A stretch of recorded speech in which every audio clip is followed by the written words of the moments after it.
চলো দেখে নিই এই ফুল মুনে, আজকে ফুল মুনে তোমার পার্সনের এনার্জি কী থাকবে। Energy of your partner, energy of your partner. আরে বাবা, খুব ভালো এনার্জি থাকবে গো। ফার্স্ট কার্ড এসছে দ্য সান। তোমার পার্টনার কিন্তু মানে ভীষণ আনন্দে থাকবে, তার মনটা একটা মানে একদম আনন্দে ভরে থাকবে, কারণ সে তোমার সাথে কোনো কথাবার্তা কমিউনিকেশন হতে পারে, এবং তোমার সাথে উইশ ফুলফিলমেন্ট বিভিন্ন রকম বিষয় নিয়ে তোমার সাথে আলোচনা করতে পারে। দেন দেখে নেব কী কার্ড আসছে।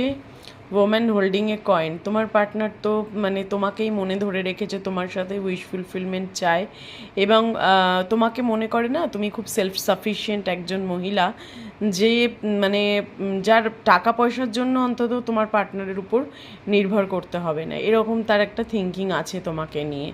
হ্যাঁ, দেন আর একটা এনার্জি দেখবো কি আসছে। Please universe guide in and young energy. তো এই আজকে ফুল মুন, তো তোমরা একটু ব্যালেন্সের এনার্জি থেকে একটু বিচ্যুত হবে, মানে একটু ইমোশন হাই হবে, ইমোশনালি ড্রন ফিল করবে এক অপরের প্রতি, এবং ইন অ্যান্ড ইয়াংয়ের এনার্জিটা বলেই দিচ্ছে যে তোমরা কিন্তু যারা দেখছো ভিউয়ার্সরা, তাদের মধ্যে অনেকেই টুইন ফ্লেম সোলমেট কানেকশানে আছো।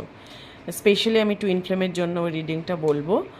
আর নেক্সট আর একটা এনার্জি দেখে নিচ্ছে, ম্যাজিশিয়ান অ্যান্ড দ্য মিরার। তোমার পার্টনার চাইছে ম্যাজিক করে সমস্ত কিছু ঠিক করে নিতে, এবং যখন তখন তোমার প্রতি সে অ্যাকশান নেবে, এটাই তার মনের মধ্যে ঘুরছে।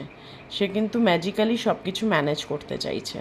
তো আজকের এনার্জি কিন্তু ফুল মুনে খুবই ভালো, এবং ইমোশনাল মানে ইমোশনালি সে কিন্তু তোমার প্রতি খুব অ্যাট্রাক্টেড ফিল করবে।